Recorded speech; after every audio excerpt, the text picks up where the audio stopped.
ಭೂಮಿ ಮೇಲೆ ನಡೀತಿರತಕ್ಕಂಥ ಯುದ್ಧಗಳಿಂದ ಒಂದು ಶ್ಲೋಕ ನೆನಪಾಯ್ತು.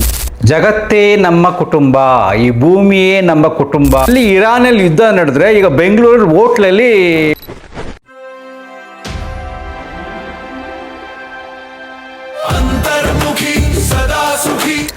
ನಮಸ್ಕಾರ ಸ್ನೇಹಿತರೆ. ಈಗ ಈ ಭೂಮಿ ಮೇಲೆ ನಡೀತಿರತಕ್ಕಂಥ ಯುದ್ಧಗಳಿಂದ ಒಂದು ಶ್ಲೋಕ ನೆನಪಾಯ್ತು. ನೀವೆಲ್ಲ ತುಂಬ ಕೇಳಿರ್ತೀರ, ವಸುದೇವ ಕುಟುಂಬಕಂ. ಎಂಥ ಅದ್ಭುತವಾದ ಎರಡು ಪದಗಳು. ಜಗತ್ತೇ ನಮ್ಮ ಕುಟುಂಬ, ಈ ಭೂಮಿಯೇ ನಮ್ಮ ಕುಟುಂಬ. ಭೂಮಿಯ ಮೇಲೆ ಜೀವಿಸ್ತಕ್ಕಂಥ ಎಲ್ಲ ಜೀವಿಗಳು ನಮ್ಮ ಕುಟುಂಬ ಅಂತ ಸಾವಿರಾರು ವರ್ಷಗಳ ಹಿಂದೆ, 5,000 ವರ್ಷಗಳ ಹಿಂದೆ ಶ್ರೀಕೃಷ್ಣ ಹೇಳಿದ್ದಾರೆ.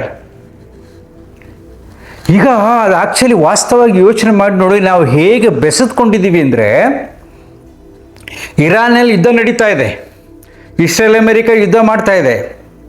ಅಲ್ಲಿ ಇರಾನಲ್ಲಿ ಯುದ್ಧ ನಡೆದ್ರೆ ಈಗ ಬೆಂಗಳೂರು ಹೋಟ್ಲಲ್ಲಿ ಊಟ ಸಿಗಲ್ಲ, ಗ್ಯಾಸ್ ಪ್ರಾಬ್ಲಮ್, ಗ್ಯಾಸ್ ಸಿಗ್ತಾ ಇಲ್ಲ, ಶಾರ್ಟೇಜ್ ಆಗ್ತಾ ಇದೆ. ಎಲ್ಲ ಕಡೆ ವಿಷಯ ಬರ್ತಾ ಇದೆ ಅಲ್ವಾ. ಸ್ವಲ್ಪ ದಿನ ಅಂದರೆ ಪೆಟ್ರೋಲ್ ಕಡಿಮೆ ಆಗ್ಬೋದು, ಯುದ್ಧ ಹಾಗೆ ಮುಂದುವರೆದ್ರೆ. ಅಲ್ಲೇನಾದರೂ ಹೆಚ್ಚು ಕಡಿಮೆ ಆದರೆ ಅಲ್ಲಿಂದ ಬರತಕ್ಕಂಥ ನಮಗೆ ಆಯಿಲ್ ಅಂದರೆ ಸಿಗೋದಿಲ್ಲ, ಕ್ರೂಡ್ ಆಯಿಲು. ಸೊ ಪೆಟ್ರೋಲ್ ಮೇಲೆ ಸಮಸ್ಯೆ ಆಗುತ್ತೆ. ಹೀಗೆ ಒಂದಕ್ಕೊಂದಕ್ಕೆ ಎಲ್ಲ ದೇಶಗಳ ಹೇಗೆ ಸಂಬಂಧ ಬೆಸೆದುಕೊಂಡಿದೆ ನೋಡಿ. ನಾವು ದುಬೈಗೆ ಎಲ್ಲ ಏನು ತುಂಬ ಖುಷಿಯಿಂದ ಹೋಗ್ತೀವಿ, ಏನೋ ಒಂದು ದೊಡ್ಡತನ ದುಬೈಗೆ ಟ್ರಿಪ್ ಹೋಗ್ತಾ ಇದ್ದೀನಿ ಅಂತ ಇಂಡಿಯಾದಿಂದ. ಅವರು ದುಬೈನವರು ಹೆಚ್ಚಿಗೆ ಟೂರಿಸಮ್ ಮೇಲೆ ಡಿಪೆಂಡ್ ಆಗಿದ್ದಾರೆ. ಅಂಥ ದೇಶ ಹೀಗೆ ಕಂಟಿನ್ಯೂ ಆದರೆ ಒಂದು ವಾರ ಆದಮೇಲೆ ಊಟನೇ ಸಿಗಲ್ಲಂತೆ. ಅವರಿಗೆ ಹೊರಗಡೆಯಿಂದ ಎಲ್ಲ ಆಹಾರ ಪದಾರ್ಥಗಳು ಬರಬೇಕು, ಅಲ್ಲಿಂದ ಬೇರೆ ಬೇರೆ ದೇಶಗಳಿಗೆ ಆಯಿಲ್ ಬರಬೇಕು, ನಮಗೆ ಬರಬೇಕು. ನಾವು ಅವ್ರು ನಮ್ಮ ಮೇಲೆ ಡಿಪೆಂಡ್ ಆಗಿದ್ದೀವಿ. ನಮ್ಮ ದೇಶದಿಂದ ಎಷ್ಟೆಷ್ಟು ಆಹಾರ ಪದಾರ್ಥಗಳು ಹೋಗುತ್ತೆ, ನಮ್ಗೆ ಬೇಕಾದ ಬೇರೆ ಕಡೆಯಿಂದ ಬರುತ್ತೆ. ಅಂದರೆ ಈ ಭೂಮಿಯ ಇಲ್ಲಿರ್ತಕ್ಕಂಥ ಎಲ್ಲ ದೇಶಗಳು ಒಂದಕ್ಕೆ ಒಂದು ಬೆಸೆದುಕೊಂಡಿವೆ. ಇದು ಒಂದು ಕುಟುಂಬ ಇದ್ದಂತೆ ಅಂತ 5,000 ವರ್ಷಗಳ ಹಿಂದೆ ಶ್ರೀಕೃಷ್ಣ ಹೇಳಿದ್ದಾನೆ. ಸೊ ಈ ತತ್ವವನ್ನು ನಾವು ಸರಿಯಾಗಿ ಕರೆಕ್ಟಾಗಿ ಅರ್ಥ ಮಾಡ್ಕೊಂಡಿದ್ರೆ ಇನ್ನೇನು ಜಾಸ್ತಿ ಓದೋದು ಬೇಡ. ಹಿಂದೂ ಧರ್ಮದಲ್ಲಿ, ಅಷ್ಟೊಂದು ಸನಾತನ ಧರ್ಮದಲ್ಲಿ ಏನು ಬೇಕಾಷ್ಟು ಜನ ಋಷಿಮುನಿಗಳು, ಆಧ್ಯಾತ್ಮಿಕ ಗುರುಗಳು, ಸಂತರು ಎಲ್ಲ ಬಂದು ವಸುದೇವ ಕುಟುಂಬಕಂ ಅನ್ನೋದು ಅದೊಂದನ್ನು ಅರ್ಥ ಮಾಡ್ಕೊಂಡಿದ್ರೆ ಇಷ್ಟೊಂದು ನಮ್ಮಲ್ಲಿ ಭೇದ ಭಾವಗಳು ಬರ್ತಾ ಇರಲಿಲ್ಲ. ಹಿಂದೂ ಧರ್ಮದಲ್ಲಿ ಅಸ್ಪೃಶ್ಯತೆ, ಬಡತನ, ಕೀಳಾಗಿ ಕಾಣೋದು, ದೌರ್ಜನ್ಯ, ಜಾತೀಯತೆ, ಮತಾಂಧತೆ ಇದ್ಯಾವುದು ಬರ್ತಾ ಇರಲಿಲ್ಲ. ಯಾಕೆ? ಇದನ್ನು ಅರ್ಥ ಮಾಡ್ಕೊಂಡಿದ್ರೆ. ಈಗ ಅರ್ಥ ಮಾಡ್ಕೊಳ್ತಕ್ಕಂಥ ಪರಿಸ್ಥಿತಿ ಜಗತ್ತಿನಲ್ಲಿ ಸಹಜವಾಗಿ ಬಂದಿದೆ. ಒಬ್ಬರಿಗೆ ಒಬ್ಬರು ಸಂಪರ್ಕವನ್ನು ಸಾಧಿಸದಿದ್ದರೆ, ಒಬ್ಬರಿಗೊಬ್ಬರನ್ನು ಗೌರವಿಸಲಿಲ್ಲ ಅಂದರೆ, ಪ್ರೀತಿಸಲಿಲ್ಲ ಅಂದರೆ ಒಂದೊಂದು ದೇಶಗಳನ್ನು ನಿನಗೆ ಸಮಸ್ಯೆ ಕಟ್ಟಿಟ್ಟ ಬುತ್ತಿ. ಇಲ್ಲಿ ಜಸ್ಟ್ ಇಮ್ಯಾಜಿನ್ ಮಾಡ್ಕೊಳ್ಳಿ, ಇದೇನಾದ್ರು ಯುದ್ಧ ತಿಂಗಳಾರು ಗಟ್ಟಲೆ ನಡೆದು ಬಿಟ್ರೆ ಏನಾಗುತ್ತೆ? ನಮಗೆ ಬರತಕ್ಕಂಥ ಪೆಟ್ರೋಲು, ಆಯಿಲ್ ಏನೂ ಬಂದಿಲ್ಲ, ನಮ್ಮ ಕತೆ ಏನಾಗುತ್ತೆ? ಈಗ ಸಿಟಿನಲ್ಲಿ ಎಲ್ಲ ಡಿಪೆಂಡ್ ಆಗಿದ್ದಾರೆ ಗ್ಯಾಸ್ ಮೇಲೆ. ಹಳ್ಳಿ ಕಡೆ ಏನೋ ಸ್ವಲ್ಪ ಜನ ಬದುಕೋಬೋದು ಸೌದೆ ಒಲೆಯನ್ನು ಉಪಯೋಗಿಸ್ಕೊಂಡು. ಬರೀ ಬೇರೆ ಬೇರೆ ಸಮಸ್ಯೆಗಳೆಲ್ಲ ಸ್ಟಾರ್ಟ್ ಆಗುತ್ತೆ. ಕರೆಂಟ್ ಸಮಸ್ಯೆಗಳು ಸ್ವಲ್ಪ ಸಿಗ್ತಾ ಇರುತ್ತೆ ಅಷ್ಟೇ.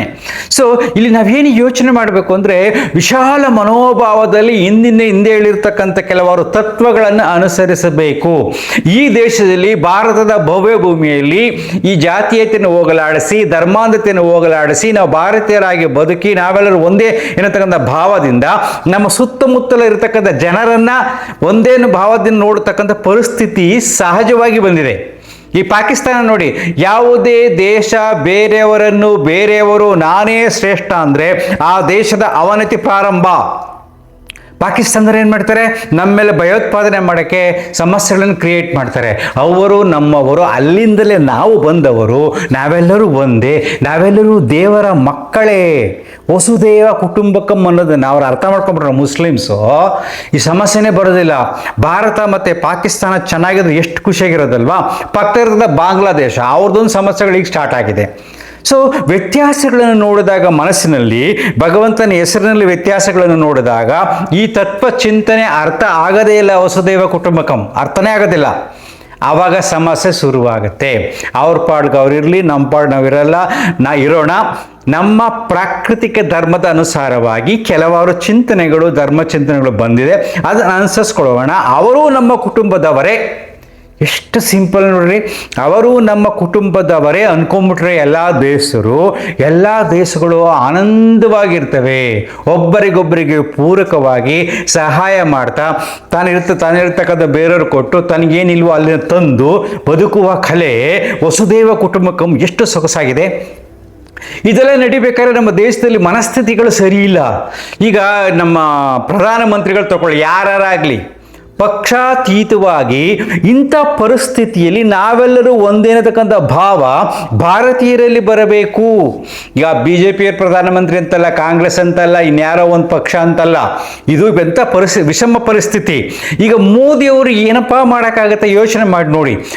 ಮೋದಿಯ ಮೌನದ ಹಿಂದೆ ನೂರಾರು ಭಾವಗಳಿವೆ. ಕೆಲವರೆಲ್ಲ ಹೇಳ್ತಾರೆ ಏನು ಮಾತಾಡ್ತಾರೆ. ಈಗ ಒಂದು ಮುಸ್ಲಿಂ ಅಂಗಡಿಗೆ ಹೋಗ್ತೀವಿ, ಅದನ್ನು ಸಾಮಾನು ತಗೊಂಡ್ಬರ್ತೀವಿ, ಅವ್ನು ನನ್ನನ್ನು ಪ್ರೀತಿಯಿಂದ ಮಾತಾಡಿಸ್ತಾನೆ, ಸಾಮಾನು ತರ್ತೀನಿ, ದುಡ್ಡು ಕೊಡ್ತೀನಿ, ಸಾಮಾನು ತರ್ತೀನಿ, ಚೆನ್ನಾಗಿ ಕ್ವಾಲಿಟಿ ಸಾಮಾನು ಕೊಡ್ತಾನೆ. ಅಲ್ಲೇನು ಮಾಡಿದ್ರೆ ಅದೇ ಅಂಗಡಿಗೆ ನಾನು ಹೋಗ್ತಾ ಇರ್ತೀನಿ. ನನ್ನ ಸ್ನೇಹ ಅಷ್ಟೇ, ಇರಾನ್ ಅಮೇರಿಕಾ ಸ್ನೇಹ ಅಷ್ಟೇ. ಅವನು ಹೋಗಿ ಮುಸ್ಲಿಂ ಅಂಗಡಿಯವನು ಅವನು ಏನು ಮಾಡ್ತಾನೆ ನಮಗೇನು ಗೊತ್ತು? ಆ ಭಯೋತ್ಪಾದಕರಿಗೆ ಸಹಾಯ ಮಾಡ್ತಾನ, ಮನೇಲಿ ಜಗಳ ಮಾಡ್ತಾನ, ಅವ್ನು ಕೊಲೆ ಮಾಡ್ತಾನ, ಬೇರೆ ಸಮಸ್ಯೆ ಕ್ರಿಯೇಟ್ ಮಾಡ್ತಾನ, ಅದರಲ್ಲಿ ನನಗೇನು ಗೊತ್ತು? ನಾನು ಹೋಗಿ ಸಾಮಾನು ತರೋನ್ಗೆ. ಸೊ ಅವನು ಆ ಸಮಸ್ಯೆಗಳನ್ನು ಕ್ರಿಯೇಟ್ ಮಾಡ್ಕೊಂಡಾಗ ನಾನೇನು ಮಾಡೋಕ್ಕಾಗತ್ತೆ? ನಾನು ಸೈಲೆಂಟ್ ಆಗಿರಬೇಕು. ಸೊ ಅವನು ಪ್ರಾಬ್ಲಮ್ ಇದ್ದಾನೆ, ಜಗಳ ಕಾಯ್ತಿದ್ದಾನೆ ಅಂತ. ಸೊ ಇನ್ನೊಂದು ಸ್ನೇಹ ಇದೆ, ಇನ್ನೊಂದು ದೇಶ ಇದೆ, ಇಸ್ರೇಲು. ಅಲ್ಲಿ ನಮಗೆ ಚಿಕ್ಕ ರಾಷ್ಟ್ರವಾದರೂ ಕೂಡ, ನಮ್ಮ 140 ಕೋಟಿ ಇದ್ರೂ ಕೂಡ ಯಾಕೆ ನಾವೆಲ್ಲ ಟೆಕ್ನಾಲಜಿನ ತರ್ತೀವಿ? ಅವರಿಂದ ಯಾಕೆ ನಾವು ಸಪೋರ್ಟ್ ತಗೋತೀವಿ? ನಮಗಿನ್ನ ಅವ್ರು ಬೆಳೆದಿದ್ದಾರೆ, ಬುದ್ಧಿವಂತರಾಗಿದ್ದಾರೆ. ಸೊ ಅವ್ರು ಒಳ್ಳೆ ಸ್ನೇಹ ಇಟ್ಕೊಂಡಿದ್ದಾರೆ. ಇನ್ನು ಅಮೇರಿಕಾ ಕೇಳಬೇಕಾ? ಇಲ್ಲಿ ಭಾರತ ದೇಶದಕ್ಕಂತ ಎಲ್ಲ ಸ್ವಾಮೀಜಿಗಳು ಅಮೇರಿಕಾಗೆ ಹೋಗಿ ಬಂದ್ರೇ ಫೇಮಸ್ಸು. ಯೋಚನೆ ಮಾಡಿ, ಈ ಸ್ವಾಮೀಜಿ ಅಮೇರಿಕಕ್ಕೆ ಹೋಗಿದ್ರು, ವಿದೇಶ ಪ್ರವಾಸ ಮಾಡಿದ್ರು. ಆವಾಗ ವಿವೇಕಾನಂದರು ಅಲ್ಲೋಗಿ ಚಿಕಾಗೋದಲ್ಲಿ ಮಾಡ್ತಂಥ ಭಾಷಣ ಎಷ್ಟು ಫೇಮಸ್ಸು. ಅಮೇರಿಕಕ್ಕೆ ಹೋದ ಇರ್ತಕ್ಕಂಥ ಎಲ್ಲ ಶ್ರೀಮಂತರ ಬುದ್ಧಿವಂತರ ಮಕ್ಕಳೆಲ್ಲ ಅಮೇರಿಕಾದಲ್ಲೇ ಇರೋದು. ಆ ರಾಷ್ಟ್ರದ ನಾವು ತುಂಬ ಡಿಪೆಂಡ್ ಆಗಿದ್ದೀವಿ. ತುಂಬ ಹಣ ನಮ್ಮ ದೇಶಕ್ಕೂ ಬರುತ್ತೆ, ಅದನ್ನ ವಿರೋಧ ಮಾಡ್ಕೊಳಕ್ಕಾಗಲ್ಲ. ಸಣ್ಣದಕ್ಕೆಲ್ಲ ಅವ್ನು ಟ್ರಂಪು ಆಡ್ತಾ ಇರ್ತಾನೆ, ನೀನು ಅಲ್ಲಿ ಪೆಟ್ರೋಲ್ ತಗೋಬೇಡ ರಷ್ಯಾದಿಂದ, ಅದು ಮಾಡಬೇಡ, ನೀನು ಇದು ಮಾಡಬೇಡ, ಸ್ಯಾಂಕ್ಷನ್ಸ್ ಮಾಡ್ತೀವಿ, ನಾನು ಇದು ಫೈನ್ ಹಾಕ್ತೀನಿ, ಟ್ಯಾಕ್ಸ್ ಜಾಸ್ತಿ ಮಾಡ್ತೀನಿ, ಅದು ಮಾಡ್ತೀನಿ, ಇದು ಮಾಡ್ತೀನಿ ಅಂತಿರ್ತಾನೆ. ಅಷ್ಟು ಪ್ರಭಾವಿತರಾಗಿದ್ದಾರೆ ಅವರು. ನೀನು ಸರಿ ಇಲ್ಲ, ನೀನು ಯಾರ ಮೇಲೆ ಯುದ್ಧ ಮಾಡಬೇಡ ಅಂತ ಇವ್ರು ಮಾತಾಡೋಕ್ಕಾಗತ್ತೇನ್ರಿ? ಎಂಥ ಸಮಸ್ಯೆ, ಕಾಂಪ್ಲಿಕೇಟೆಡ್ ಯುದ್ಧ ಎಲ್ಲ ಕಡೆ ಹರಡ್ತಾ ಇದೆ. 10 ದೇಶಗಳಲ್ಲಿ ನಡೀತಾ ಇದೆ. ಮುಂದೇನಾಗುತ್ತೆ ಯಾರಿಗೂ ಗೊತ್ತಿಲ್ಲ. ಇಂಥ ಸಂದರ್ಭದಲ್ಲಿ ಪ್ರಧಾನಮಂತ್ರಿಗಳು ಏನು ಮಾತಾಡ್ತಾರೆ? ಮಾತಾಡದಿರ್ತಕ್ಕಂಥ ಮೌನವೇ ಅದ್ಭುತವಾದ ಅಸ್ತ್ರ. ಯಾಕೆಂದರೆ ಈಗ ಯೋಚನೆ ಮಾಡಿ ನಮ್ಮ ದೊಡ್ಡ ದೇಶ 140 ಕೋಟಿ, ಎಷ್ಟೊಂದು ಸಮಸ್ಯೆಗಳು ಬರ್ತವೆ. ಅದ್ರ ಕಡೆ ಗಮನ ಹರಿಸ್ಬೇಕು. ಈ ಕಮರ್ಷಿಯಲ್ ಗ್ಯಾಸ್ ಅನ್ನೋದನ್ನು ಯಾಕೆ ಸ್ವಲ್ಪ ಕಂಟ್ರೋಲ್ ಮಾಡ್ತಿದ್ದಾರೆ ಅಂದರೆ, ಮುಂದೆ ಏನಾಗುತ್ತೆ ಅಂತ ಇನ್ನೂ ಗೊತ್ತಿಲ್ಲ. ಮುಂದೆ ಯುದ್ಧ ತೀವ್ರವಾದರೆ ಸೊ ಡೊಮೆಸ್ಟಿಕ್ ಸಮಸ್ಯೆಗಳಾಗುತ್ತೆ. ಅದಕ್ಕೆ ಸ್ವಲ್ಪ ಕಂಟ್ರೋಲ್ ಮಾಡಿ, ಕೆಲವರು ದೊಡ್ಡ ಫಂಕ್ಷನ್ಗಳೆಲ್ಲ ಕಂಟ್ರೋಲ್ ಮಾಡಿ ಮೇಂಟೈನ್ ಮಾಡೋದು. ಸಡನ್ನಾಗಿ ಪ್ರಾಬ್ಲಮ್ ಸಾಲ್ವ್ ಆಯಿತು ಅಂದರೆ ಇಮ್ಮಿಡಿಯೇಟ್ ಎಲ್ಲರೂ ಸಿಗುತ್ತೆ. ಸೊ ಹೀಗೆ ನನ್ನ ಕುಟುಂಬದ ಸಮಸ್ಯೆಗಳನ್ನು ನಾನು ಹೇಗೆ ಬಗೆಹರಿಸ್ಕೋಬೇಕು ಅಂತ ನಾನು ಏನಾದರೂ ಯೋಚನೆ ಮಾಡಿದ್ರೆ, ನಮ್ಮ ದೇಶದಲ್ಲಿ ವಿರೋಧ ಪಕ್ಷಗಳು ವಿರೋಧವಾಗಿ ಮಾತಾಡೋದಿಲ್ಲ. ಇದು ಒಂದು ಕ್ಲಿಷ್ಟಕರವಾದ ಸಂದರ್ಭ, ಯುದ್ಧದ ಸಂದರ್ಭ. ನಾನು ಮಾತಾಡಬಾರ್ದು, ನಾನು ಮೌನವಾಗಿರಬೇಕು. ನಾವು ನಿಮಗೆ ಸಪೋರ್ಟ್ ಕೊಡ್ತೀವಿ ಅಂತ ಇರಬೇಕು. ಅದು ಕನ್ಸ್ಟ್ರಕ್ಟಿವ್ ಆಪೋಸಿಷನ್ ಪಾರ್ಟಿ ಅಂತ ಕರೆಯೋದು. ಸೃಜನಾತ್ಮಕವಾಗಿ ಚಿಂತನೆ ಮಾಡುವ ಶಕ್ತಿ, ಮತ್ತೆ ನಾವೆಲ್ಲರೂ ಒಂದೇನತಕ್ಕಂಥ ಶಕ್ತಿ, ಚಿಂತನೆ, ವಿಶಾಲ ಮನೋಭಾವ ಇರಬೇಕು. ಯಾವಾಗ ಭಾರತ ದೇಶದಲ್ಲಿ ವಿರೋಧ ಪಕ್ಷಗಳು ಇನ್ನೊಂದು ವಿರೋಧ ಆಡಳಿತ ಪಕ್ಷವನ್ನು ಹೊಗಳುತ್ತೋ, ಕೆಲವಾರು ವಿಷಯಗಳಲ್ಲಿ ಹೊಗಳುತ್ತೋ, ಆವತ್ತು ಮಾತ್ರ ಶುದ್ಧವಾದ ಪರಿಶುದ್ಧವಾದ ರಾಜಕೀಯ ವ್ಯಕ್ತಿಗಳು ಸಾಕ್ಷಿಗೆ ಸರಿಯಾಗಿ ನಡ್ಕೋತಾ ಇದ್ದಾರೆ ಅಂತ ಅರ್ಥ. ಈ ಇರ್ತಕ್ಕಂಥ ರಾಜಕಾರಣಿಗಳ ಆತ್ಮಸಾಕ್ಷಿನೇ ಇಲ್ಲ, ಪರಿಸ್ಥಿತಿಯ ಅವಲೋಕನ ಇಲ್ಲ. ಈಗ ಮೌನವಾಗಿರಬೇಕು, ನಾನು ಈ ಕಷ್ಟದಲ್ಲಿ ರಕ್ಷಣೆ ಇರಬೇಕು. ಅದು ವಸುದೇವ ಕುಟುಂಬ, ನಮ್ಮ ಕುಟುಂಬ ಇದು. ಸದ್ಯಕ್ಕೆ ನಮ್ಮ ರಾಷ್ಟ್ರದ ಕಡೆ ನಾವು ಗಮನ ಹರಿಸೋಣ. ಆಮೇಲೆ ವಿಶಾಲವಾಗಿ ಎಲ್ಲರನ್ನು ಅಪ್ಕೊಳ್ಳೋಣ ಚಿಂತನೆ ಬೇಕು. ಅದಕ್ಕೋಸ್ಕರ ನಾನು ಈ ವಿಡಿಯೋ ಮಾಡಿದೆ. ನೀವು ಸ್ವಲ್ಪ ಯೋಚನೆ ಮಾಡಿ ನೋಡಿ. ವಿರೋಧ ಪಕ್ಷಗಳು ವಿಧಾನಸಭೆಯಲ್ಲಿ ಕರ್ನಾಟಕದಲ್ಲಿ ಕೇಂದ್ರ ಸರ್ಕಾರದಿಂದ ಈ ಸಮಸ್ಯೆ ಬಂದಿದೆ.